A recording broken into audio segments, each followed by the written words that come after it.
Hi, my name is Abhishek Saji Matthew and I'm a speaking staff at B-Ghud. In this video, I'll share a few basic insights about IELTS speaking. In IELTS, the listening, writing and reading test takes place on a separate day and this takes place together. Speaking test, on the other hand, takes place on a different day. This can either be after your listening, writing, reading test or before it. All you have to do is wait for an email from British Council or IDP before confirming in which your speaking date and venue is confirmed. You have to make sure that you reach the speaking venue 30 minutes prior to the commencement of your exam, and you have to carry your own passport with you. Please bear in mind that for your IELTS test, it is only the passport that they accept as an identification document. No other identification documents are accepted by either British Council or IDP. Now let's look into some basic insights about IELTS speaking. The entire speaking test lasts for about 13 to 15 minutes only, and that makes this test relatively simple. You have to perform your best just for a span of 13 to 15 minutes. Once you reach the test venue, there will be few verification stages with the external invigilators, after which you will be asked to wait for a while for your examiner to get ready for the test. Once the examiner is ready, you will then be guided to the room in which the examiner sits. Okay? The external invigilator then hands you over to your examiner, and then the examiner will greet you inside. You have to bear in mind that the IELTS speaking test is like a formal interview. The examiner sits right opposite to you, and inside that room it is just the examiner and the candidate. Please note that the IELTS speaking test is recorded. Once you are seated, the examiner will then give a brief introduction about the examiner, will introduce the examiner and tell his ID number, after which he will tell few basic introduction tips about your examination. The examiner will say the IELTS speaking test is divided into 3 parts and few other introduction tips.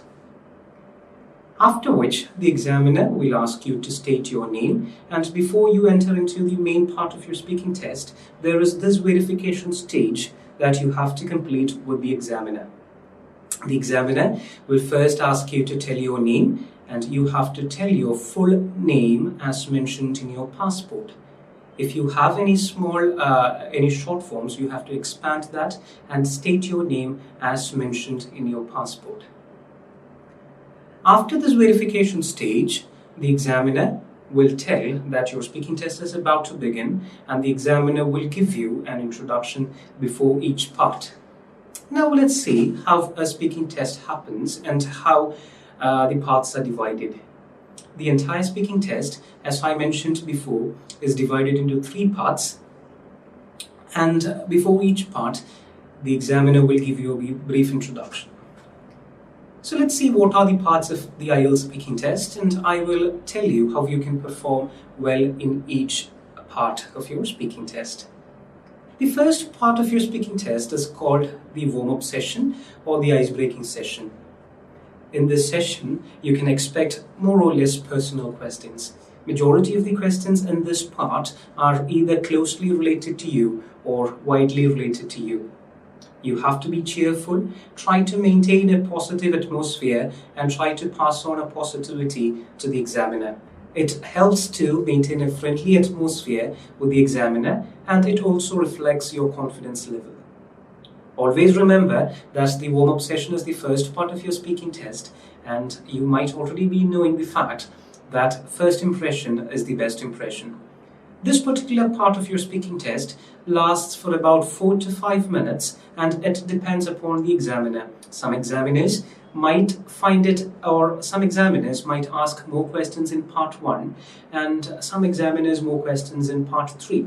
So it totally depends upon the examiner. In general, the first part of your speaking test lasts approximately for about 4 to 5 minutes. Another factor that you have to bear in mind is to focus on your tense and maintain good pronunciation, and you have to have good grammatical range and accuracy. It helps you to show the examiner in the first stage itself that you are a competent candidate. Having said that, let's move on to part 2 of your speaking test, and this part is called the cue card or the task card session. As soon as you complete your first part, the examiner will tell that you have actually come to an end of part 1, and now it is the part 2 of your speaking test. Okay? Then the examiner will give you a brief introduction about this part. In this session, the examiner will give you a topic and you have to speak about that topic for about 1 to 2 minutes. You will have 1 minute time to come up with an answer or to prepare an answer for this, after which you will have to start speaking. The examiner will tell you when to start and the examiner will ask you when to stop. 100% of the questions in this part are personal questions and it is related to you. If you do not know an answer, always try to come up with something or the other. You have to be really good in building sentences and connecting these together. Please make sure that you read the question carefully before coming up with an answer. It is very important that you read each and every word very carefully, as it is very important in this particular part of your speaking test. Keyword analysis is very important. For example, let's take a sample question. Let the question be, talk about a long car journey that you went on recently. Say for instance, you got this question for your examination. You have to read the question carefully, understand the keywords. There are 2 very important keywords in this particular question. The first one is long and the second one is recently. While speaking your cue card or while talking about the incident, you have to mention that the journey was long enough. You can either state the distance from the starting point to the ending point, or you can mention the total time taken for the trip. You also have to mention that you have taken this trip somewhere in the recent past. So make sure that you read the question carefully and analyze your keywords before beginning your cue card. Always make sure to begin your cue card with an introduction, as it really helps you to organize it further.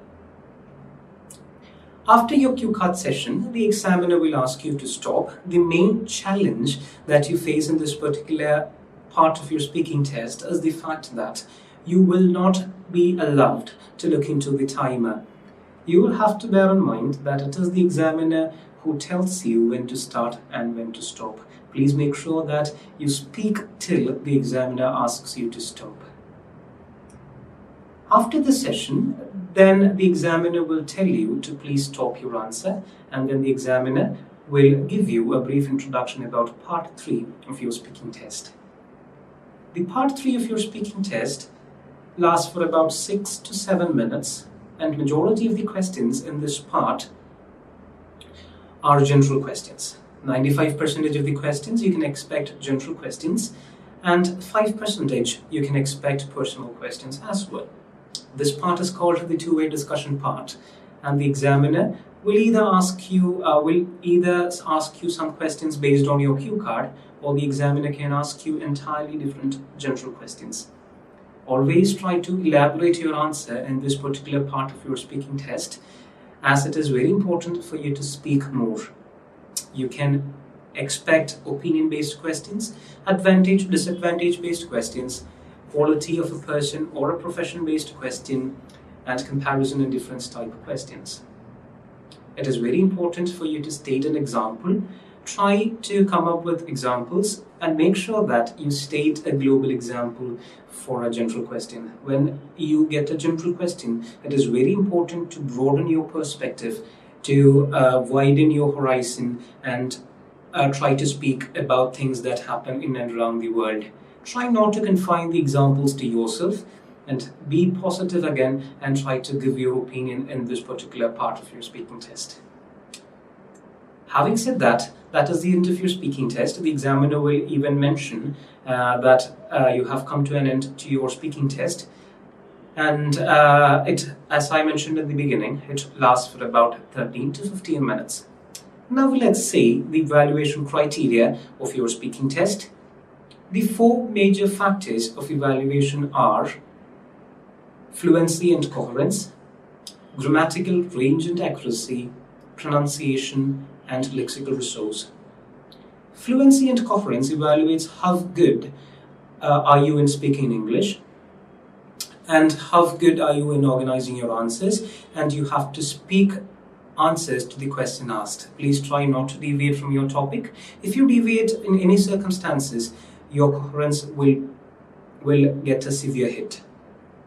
The second evaluation factor is grammatical range and accuracy. You have to have good sentence construction skills. You have to focus on your grammar. Try not to deviate from your tenses.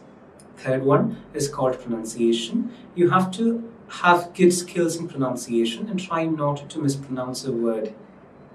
The fourth and the most important one is lexical resource, which majority of the students do not score well. Lexical resource includes a topic-related vocabulary and hedging words. It's very important to come up with synonyms. I'm not mentioning about high-end vocabulary. It is just synonyms that you have to use for your speaking test. Please try to maintain your fluency. Try to maintain a natural tone. Try not to incorporate too many words which you have not used before, as it might spoil your naturality.